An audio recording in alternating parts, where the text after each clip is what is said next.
Muy buenos días, queridos amigos. Ya estamos dando inicio a esta nueva semana aquí de nuestro matinal Coffee Break, lunes 6 de agosto. Como todos los días lunes, ustedes saben, estamos junto al abogado Francisco Muñoz. ¿Cómo estás, Pancho? Muy bien, Marco. ¿Y tú? ¿Cómo estás? Bien también. ¿Cómo estuvo ese fin de semana? Tranquilo. ¿Tranquilito? Tranquilo, con harto deporte, en casa. En casa. ¿Y el tuyo cómo estuvo? Bien también, igual. Harto deporte también, Ya. casa y un poquito de trabajo, pero bien descansado. Eso es lo importante. Qué bueno. ¿Cierto? Para comenzar la semana ahí con todo el Con power. todo, así que le mandamos un saludo a toda la gente en su casa que nos está viendo. Así es, pues. Que parta con energía. Que parta con energía esta mañana junto a nosotros. Ya tenemos un programa bien interesante, Francisco. Nos va a estar visitando el delegado presidencial Martín Arrau. Qué bueno, para que nos informe de cómo vaya el proceso de instalación de la región. Y también va a estar la Michile, Claudia Arteaga, que nos va a ir a representar a Europa ahora, muy luego en agosto, a Albania, en un concurso internacional de belleza, y también el grupo de animalistas para ver en qué situación va todavía la adopción. O sea, una mañana muy interesante van a tener. Y con harta belleza también. Y con harta belleza. Nos vamos a quedar Nos vamos a quedar todo el programa, dice Francisco, para esperarla, ¿cierto? Bueno, Francisco, hoy día el tema a tratar es el derecho sucesorio. Vamos a hablar específicamente de la herencia, ¿cierto? Claro, de los problemas. Bueno, cuando fallece una persona, el papá, la madre o los abuelos, siempre se forman problemas en la familia. Pasan hasta en las mejores familias, dicen. Pasan hasta en las mejores familias. Y uno de los problemas principales que se dan es que empiezan a discutir sobre los bienes. Las platas. Y ahí se forman unos tremendos líos que hoy día vamos a tratar de resolver. En la semana nos escribieron mucho sobre este tema, si podían vender los bienes, cuáles son los trámites que hay que hacer, a quién qué institución hay que dirigirse, hay que pagar o no hay que pagar. ¿Quiénes son los herederos también? ¿Quiénes entran en la repartija? En la repartija. Sí. Claro, cuando tiene el causante, en este caso la persona que fallece, muchos bienes, ahí vienen los problemas. Ahí vienen los problemas. Claro. Así es, pues pongamos el ejemplo convencional, típico, matrimonio, un hogar constituido, padre, madre y dos hijos. ¿Ya? Claro. Como para ejemplificarlo así como a grandes rasgos. ¿Qué pasa en este caso, Francisco, si fallece el padre? Mira, la ley, primero hay que distinguir si es que esta es una sucesión testada o intestada. Perfecto. Esa es la primera distinción. ¿A qué me refiero? ¿Qué quiero decir con esto? Que debemos distinguir si es que el causante, el padre, dejó testamento o no dejó testamento. ¿Ya? Entonces la ley se pone en esas dos circunstancias. Y asimismo, lo define en el Código Civil, establece ciertos órdenes sucesorales. Hay unos órdenes sucesorales. Hay un orden, una prelación de órdenes. Hay herederos forzosos también. Exactamente, que son los legitimarios, los herederos forzosos. Entonces la ley lo que te dice es, aquí cuando fallece una persona, en este caso que el que tú me dices, van a suceder los hijos, o sea, la cónyuge sobreviviente con los hijos. Exactamente. En ese caso, lo que la gente siempre también se pregunta es cuál es la porción de la torta que se lleva cada uno, claro. Porque eso es un temazo también. Claro, mira, en este caso, en este ejemplo en particular, va a recibir el doble de lo que recibe cada hijo la cónyuge. La cónyuge sobreviviente. Claro, o sea, ¿cierto? En este caso recibiría un 50% y un 25% un hijo y un 25% el otro hijo. Ya, dentro del otro 50%, ella un 50% por ser la cónyuge sobreviviente. ¿Y dentro del otro 50% entra como heredera con los hijos también? No, lo que pasa, Marco, es que de la herencia del causante, el 50% es de la cónyuge y el otro 50% se divide en los dos hijos. En los hijos, ¿cierto? Claro. Aquí se forma como una especie de comunidad, ¿no? Claro, cuando fallece una persona, no sé, pongámosle un ejemplo clásico, tiene una casa, un auto y una casa en la playa, para así decirlo, ¿ya? Tiene dos casas y un vehículo. Y además puede tener también un dinero en el banco. Claro. Entonces, ¿qué es lo que hay que hacer? Hay que hacer el trámite de la posesión efectiva, determinar quiénes son los herederos y junto con ello determinar cuáles son los bienes que existen y así se pueden repartir posteriormente. Con la modificación de la ley hace algunos años, Francisco, el trámite de la posesión efectiva ahora lo pueden hacer los particulares de manera independiente, sin asesoría de un abogado, ¿no? Claro, efectivamente, Marco. Los trámites de la posesión efectiva, si es una sucesión intestada, es decir, no hay testamento, se puede dirigir llenando un formulario al registro civil. En el registro civil. No necesita la asesoría de un abogado, sino debe llenar un formulario presentándose como heredero, con algún certificado que lo acredite y además llenando un certificado del Servicio de Impuestos Internos con la finalidad de que si es que excede de cierto monto, tú tienes que pagar un excedente, claro. un impuesto a la herencia. Y en el caso de tener, como poníamos en el ejemplo, vehículos o propiedades, después hay que inscribirlas, digamos, en el conservador de bienes raíces, claro. Y lo otro en el registro civil, la inscripción de vehículos también. Exactamente. ¿Qué es lo que pasa si es que no hay cónyuge? Exactamente. Si no hay cónyuge, y tampoco hay hijos, van a suceder los herederos, los ascendientes. De acuerdo al orden de acuerdo al segundo hermano, orden. Posteriormente vendrán los hermanos. Posteriormente, si no hay hermanos, vendrán a ser los parientes más cercanos hasta el sexto grado por consanguinidad, que vendrían a ser los tíos o los primos en segundo grado, y en último lugar sería el papá fisco. Y en último lugar la herencia yacente, que en el caso del fisco el que se hace cargo. Fisco. Entonces ahí tienes tú los 5 órdenes sucesorales, cuando en primer lugar, vamos a repetirla para que la gente entienda, el cónyuge con los hijos. Bueno, si no hay cónyuge serán los hijos solamente. Claro. Después, si no hay hijos y no hay cónyuge, serán los ascendientes, es decir, los padres. Si no están los padres, van a ser los hermanos. Y si no están los hermanos, posteriormente vendrán a ser los sobrinos, los primos, aquellos por consanguinidad hasta el sexto grado.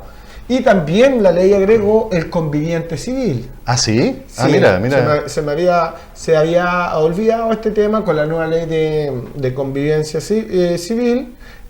También es heredero. También pasa a ser heredero. Claro, antes se formaba la discusión si es que, mira, esta persona lo había acompañado durante toda la vida y no recibía ningún peso. Entonces se plantean muchas dudas, muchas problemáticas en cuanto a, por ejemplo, si estaba en proceso de divorcio. Si es que está en proceso de divorcio. Francisco, vamos a saludar a la gente que nos está viendo hasta hora de la mañana, porque también están haciendo algunas preguntas, a ver si las podemos dilucidar aquí junto a nuestro abogado. Mira, Marcelo Urrutia me coloca acá: Panchito, mira, mi padre falleció hace 2 años más o menos, pero él traspasó todo a su mujer, que no es mi madre, y nos dejó sin herencia. ¿Qué puedo hacer? Mira, lo que pasa es que una persona, bueno, primero que todo saludo a Marcelo por estarnos viendo. Una persona cuando está viva puede realizar cualquier contrato. ¿Se pueden hacer estas ventas estando en vida entre padre e hijo, esposo y cónyuge? Por eso, contestándole a Marcelo, lo más seguro es que su padre haya vendido en vida. En vida, y haya transferido sus bienes en vida. Puede ser a su cónyuge, puede ser a cualquier persona mientras no se lo impida la ley. Sin embargo, la ley establece que hay donaciones que carecen de cierta legalidad cuando son donaciones inoficiosas, es decir, donaciones con la finalidad de evadir o de que efectivamente la herencia recaiga sobre los herederos. Entonces hay un periodo o hay ciertos actos jurídicos que podrían quedar sin efecto. Nos gustaría saber además si la mujer a la cual le dejó tu padre, Marcelo, esta herencia, era cónyuge, estaba casada legalmente o no con él, claro, porque ahí cambiaría mucho la dinámica de la figura legal también. Claro, pero generalmente hay 2 formas de tratar de transmitir la herencia en vida. Es cuando tú celebras un contrato de compraventa en vida y te liberas de todos tus bienes, claro, o en el fondo haces alguna donación a alguna persona. Y para eso tendría que ir al conservador y ver si es que hay algunas propiedades y a nombre de quienes están, y su traspaso, revisar las escrituras ahí, Marcelo. Es importante revisar las escrituras, ver si es que efectivamente no es una simulación esa venta, y eventualmente podría alegarse alguna simulación en esa venta si es que no se ha pagado el precio. ¿Hay alguna prescripción con esto, Francisco? Mira, la acción de petición de herencia es imprescriptible. Eso no hay plazo, entonces. No hay plazo. Claro. Perfecto. Pero sí, para alegar la nulidad de algún contrato o algún acto jurídico, sí existen plazos. Sí existen plazos. Claro. Por eso es súper importante revisar eso también, y en el caso de que tu padre haya dejado bienes, ver en qué situación están, porque si la persona a la cual se la dejó le hizo venta, ahí yo no habría nada que hacer. Claro.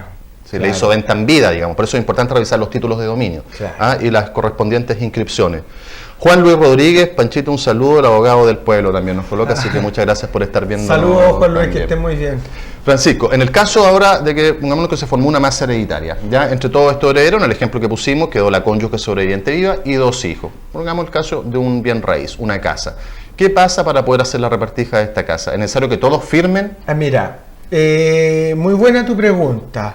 El problema que se produce generalmente es que una de las personas queda viviendo en esa casa. Sin embargo, hay un hermano o una madre que quiere vender la casa y quiere repartirse.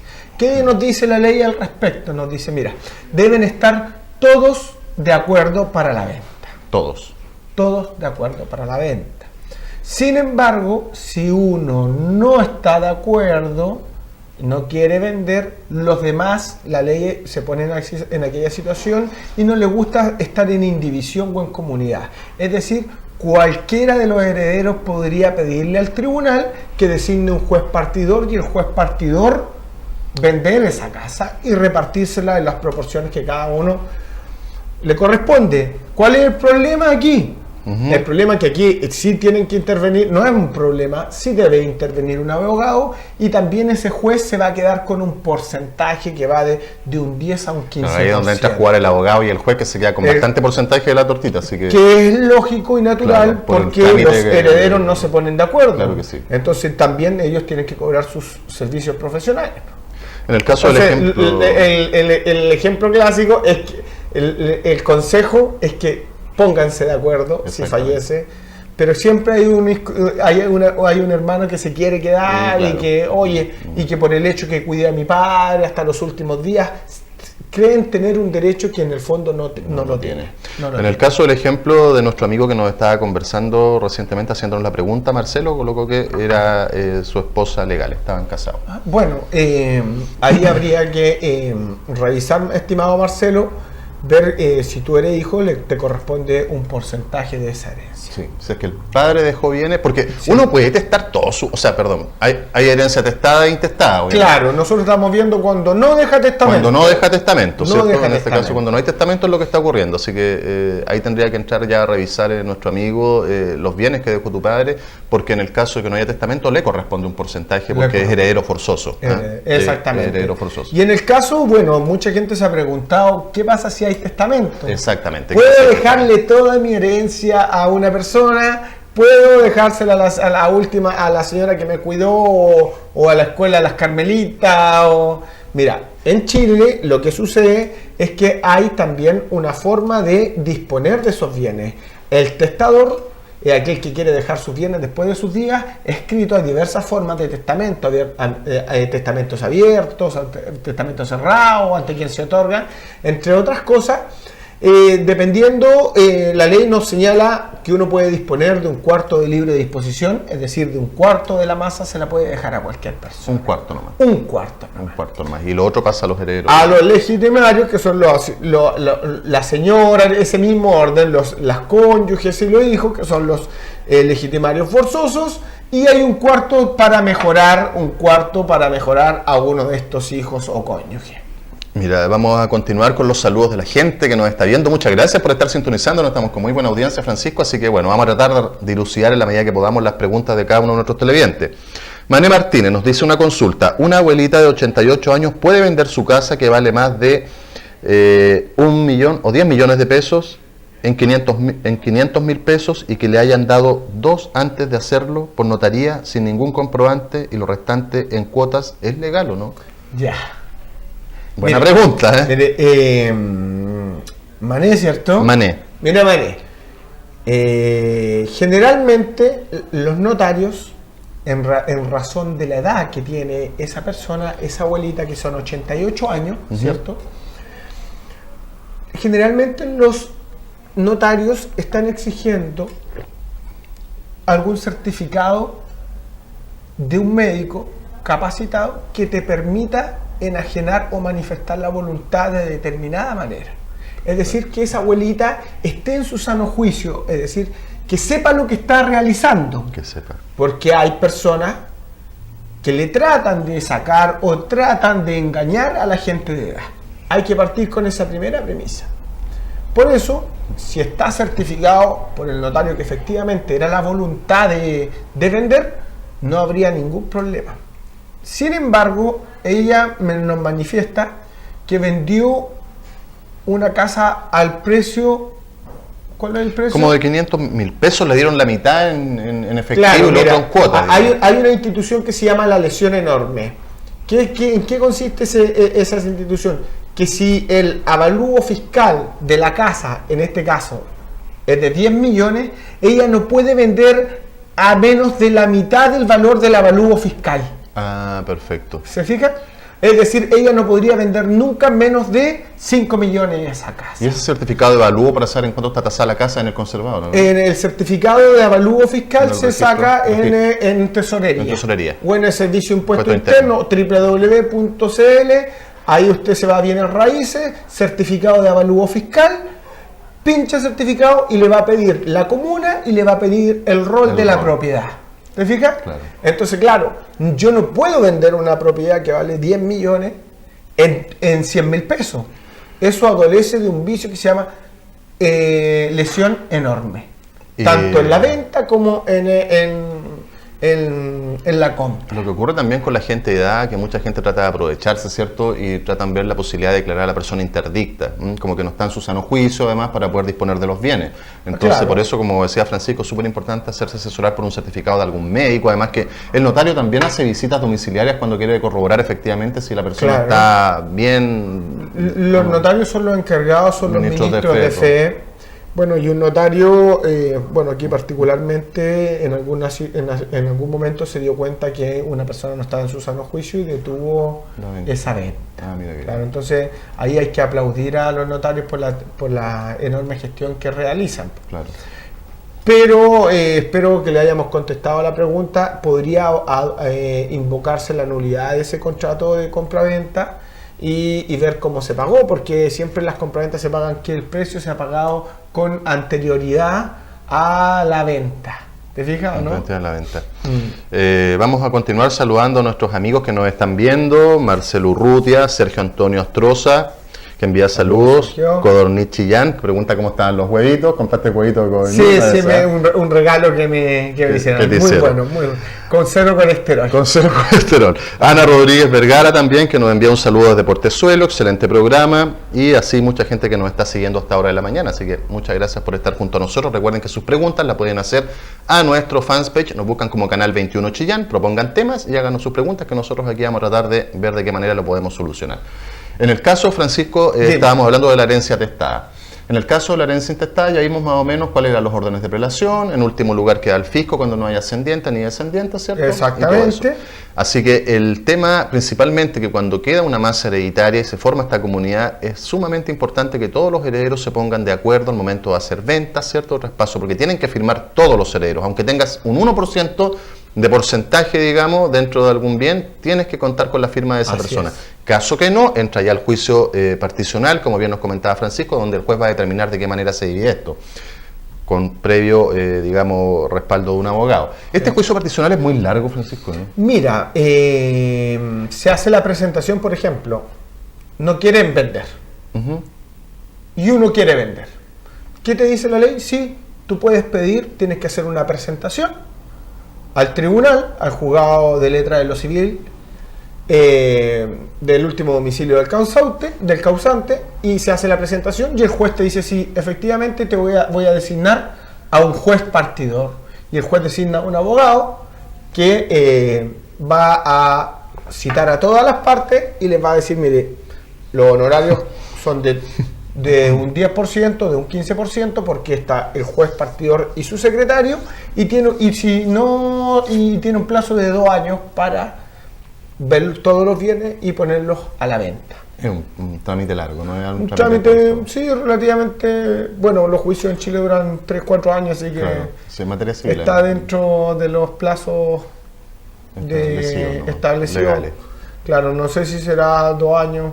Si no se ponen de acuerdo, bueno, claro, ahí van a tener que el juez partidor va a tener que dirimir y vender, y después a cada uno repartirle el porcentaje que corresponde. Claro, se transforma el juez partidor en un heredero más, por además, así decirlo. Además, por el porcentaje que se lleva. Por eso es sumamente importante tener en claro eso, que cuando fallece el causante, si hay cónyuge sobreviviente, la cónyuge automáticamente se lleva el 50% de la masa hereditaria. Y dentro del otro 50% entran los hijos, ¿cierto? Sí, que en ningún caso la cónyuge sobreviviente puede recibir menos de un cuarto de la herencia. En ningún caso. En ningún caso, así lo establece la Es en ley. el caso que no hay herencia testada. Si hay testamento, obviamente uno puede disponer de la cuarta libre disposición para dejárselo a quien quiera. A quien quiera. Exactamente. Para el tema también del testamento se necesitan testigos, ¿cierto? Hay que hacer todo. Va a depender de qué tipo de testamento. Claro. La ley, el Código Civil, en nuestra legislación en materia civil, distingue diversos tipos de testamentos. Si es abierto, si es cerrado, es decir, si tiene la intervención de un notario con tantos testigos, 3 testigos, o abierto sin la presencia de un notario ante 5 testigos. Ante 5 testigos, sí. claro. Eso bueno, y ahí hay una serie de testamentos, pero que en el fondo lo importante es que aquellas personas que testan son aquellas personas que tienen un buen patrimonio. Claro. Hay algunos que, para evitarse este problema de la herencia y que peleen los hijos, empiezan a repartir en vida. Sí, eso es bastante común, ¿eh? Claro, reparten, dicen ya, hijo, para evitar problemas y que después... de herencia, entonces empiezan a repartir en vida y hacen sus contratos de compra-venta, o en fondo a un hijo le donan y pagan el impuesto a la donación, etcétera, etcétera. Francisco, ¿es nula la compra y venta entre cónyuges no divorciados a perpetuidad? Sí. Claro, entre cónyuges, en el artículo 1793 del Código Civil establece la nulidad. Tú no puedes celebrar un contrato de compraventa con tu cónyuge. Ni con los hijos tampoco, creo, ¿no? No, con los hijos sí podrías celebrar sí. un contrato de compraventa, pero con el cónyuge tú no puedes celebrar un contrato de compraventa. Con el cónyuge no, entonces uno no puede hacerle venta Si están divorciados, sí. Claro, si están divorciados, si están divorciados, sí. En caso que estén casados, no. Sí. Entonces yo no puedo celebrar un contrato de compraventa, vender mi casa a mi cónyuge y de esa manera burlar un poco el tema de la masa hereditaria, no. Perfecto. No. Solamente se pueden hacer traspasos o ventas en vida, digamos. Claro, ventas en vida, exactamente. Un excelente tema, pues, que hay que tener en cuenta al momento de... Nadie quiere estar en esa situación, Francisco, porque estamos lidiando con un tema bastante sensible que es la muerte de una persona. Pero sí es importante tomar los recuerdos, porque uno ya sabe con la experiencia y todo con los años de que lamentablemente sí o sí se transforman en problemas cuando fallece una persona y hay plata involucrada de por medio. Pasa, como decíamos al principio del programa, entre las mejores familias. Así que todas las familias es un problema que surge, se da siempre, y ahí saca lo peor de la familia. En el fondo, estar peleando por ciertos bienes es súper mal, porque la familia se quiebra. Por eso es súper importante conversar estos temas antes. Claro, antes conversarlos, tratar. Bueno, nadie quiere morirse, pero todos nos vamos a morir, eso es un plazo que no sabemos cuándo. Entonces, ¿qué es lo que hace generalmente? Se planifica, hay una planificación en cuanto a la forma de repartir la herencia. Algo muy común es lo que se llama el family office, que para no perder toda la masa hereditaria, el causante se organizan en familias oficinas, como se dice, y tratan de mantener esto en el tiempo y que este patrimonio que ha formado el fundador se siga manteniendo y administrando en vez de que se reparta y se divida. Claro, ¿Me entiendes, no? Entonces, para que no se pierda toda esta masa hereditaria, se sigue trabajando. Javier Sepúlveda Palma, muchas gracias por estar viéndonos también, nos coloca excelente ahí con su dedito para arriba en nuestro fan. Así que muchas gracias por seguirnos. Saludos a Javier y a Ice France, su taller. En su taller. Es que siempre nos ven allá. ¿Sí? Eso ha sido, pues, Francisco, algo más que podamos argumentar. Yo creo que lo hablamos así a grosso modo. Bueno, hay mucho detalle acá. Siempre en caso de que haya les toque, a todos nos va a tocar asesorarse bien por un letrado, por un abogado, alguien que les pueda ayudar en esta materia sumamente importante. Y a grandes rasgos, esos son los... Bueno, da para una infinidad de temas. Claro que sí. No hablamos de los legados, pero cualquier duda o sugerencia nos pueden escribir. Claro que sí, podemos volver a retomar este tema, porque no, si tiene muchas aristas además también, así que lo que sí es importante es que cuando fallece el causante, hay cónyuges sobrevivientes e hijos, se forma una masa hereditaria entre todos, son herederos. Y para cualquier venta que requieran hacer, como también para los traspasos de dinero, tienen que hacerlo de común acuerdo. En caso que no estén todos de acuerdo, lamentablemente hay que ir a juicio particional, con un abogado, obviamente, materia civil, y puede ser un proceso bastante largo que puede durar años, como nos dijo acá nuestro abogado Francisco. Así es. Muchas gracias, pues, Francisco. Encantado, con Marco, acá estar acompañándote en Coffee Break, así que muchas gracias por la invitación, como todos los días lunes. Muchas gracias a ti. Recordarles también a nuestros amigos que en breves instantes más va a estar nuestro director ejecutivo, Claudio Maureira, junto al delegado presidencial Martín Arrau. Si nos quieren enviar algunas preguntitas, ya lo pueden hacer a través de nuestro fanpage. Junto a Francisco nos vamos a la primera pausa comercial de esta mañana. Sigan junto a nosotros aquí en Coffee Break.